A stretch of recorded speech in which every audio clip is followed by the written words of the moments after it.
So in all of our transactions and stories and dreams of curated over the last 10 years, this has to be sort of a feel good, but at the same time, sort of risky, but very creative and very interesting story about the lost, stolen Vector W8. Now, if you know a little bit about the Vector story, you know that Jerry Wiegert, this larger-than-life entrepreneur, had this dream of building the great American supercar. Now, the original cars, there were a few prototypes, but the most famous car that he produced was the W8. Now, I believe there's 18 cars or 19 cars that were produced in period, and, you know, considering how few there were, he actually made a massive splash in the car community and in the world.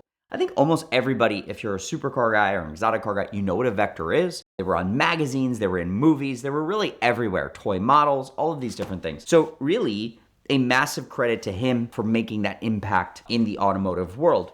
Very rare cars. And, you know, if you fast forward into the early 90s, you know that his story got a little murky. And I'm not here to argue at either side, but we know that Gerald Wiegert got into some financial troubles.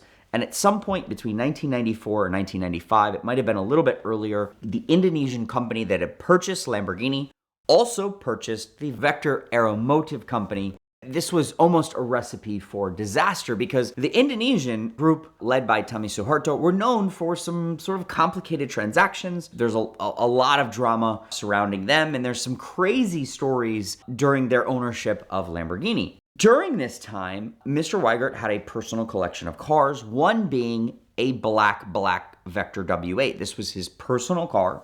It was a no-mileage W8, and I believe it was the last car or the second to the last car made. So this fully refined W8 variant, he was involved in this deal with Lamborghini. They were still working on the next version of the Vector, which would later become the M12. It was the Vector car with the Diablo engine turned around, and the chassis was redesigned. You know, the car was redesigned, it was redeveloped, and at that time, they were working on that. But at the same time, Gerald Wiegert and the new company, the new Vector Group, get in this massive war, in this massive legal battle. There's stories of him locking himself in his office, locking himself in his warehouse. I know from my facts, we have some of the legal case, and we have some of these things, that this car ended up being seized by Lamborghini and would later end up in Jacksonville for many, many years. Now, if you see some old videos, you know that Lamborghini Jacksonville was the distributor for the Americas, I believe from 1994 until about 1997. They had this beautiful facility that's still there. It's actually now an auto museum. Very good friends of ours. They have an incredible collection there. And in this beautiful facility, if you see some of these old videos, you see all these Diablos and SE30s and VT Coupes.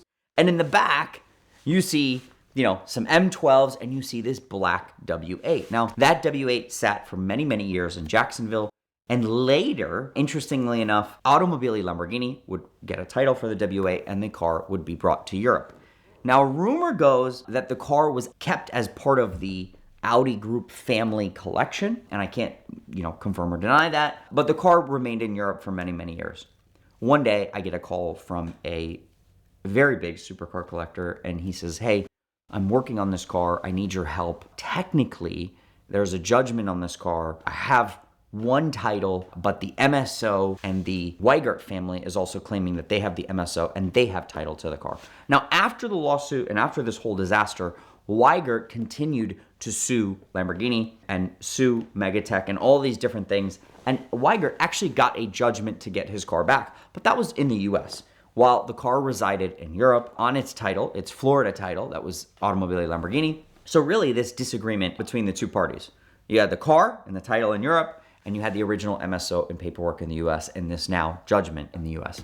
He said, "Listen, I've contacted the Wiegert family, and they are happy for a certain amount, it was a good amount, to sell the MSO, and I've contacted the current owner of the car, and he is happy to sell the car. So if you buy the car, you can also buy the MSO and the paperwork, pay off the judgment, and now you bring the two together and you've saved this car." Now, as I started doing research and looking around at the W8s, I realized that this had to be one of the best W8s in existence. Gerald Wiegert's personal car, one of the last built, I believe it was like 600 original miles or 500 original miles, black, which is a great looking color on that car. and titled to Automobili Lamborghini in Bologna. How cool is that? I don't think it gets cooler. In period, it was actually photographed by some famous photographers, so the car just tells this incredible story.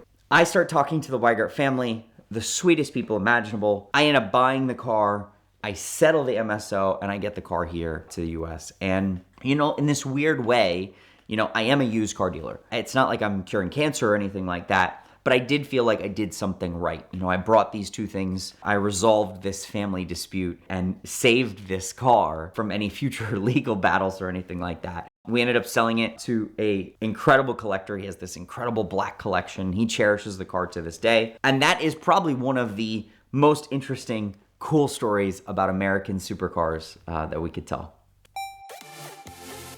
I'm at the Lars Anderson Auto Museum, home of America's oldest car collection, and they are holding a sweepstakes where one of you is going to win this Porsche 992. You can enter at the link in the description below, and you will have an amazing car, but much more importantly, you'll be helping keep America's car culture alive. The Lars Anderson Auto Museum is the hub of New England car culture, and that is why every week here on the grounds, there's something amazing happening. So if you're in the Boston area, come say hey, and either way, enter to win this thing because it's awesome.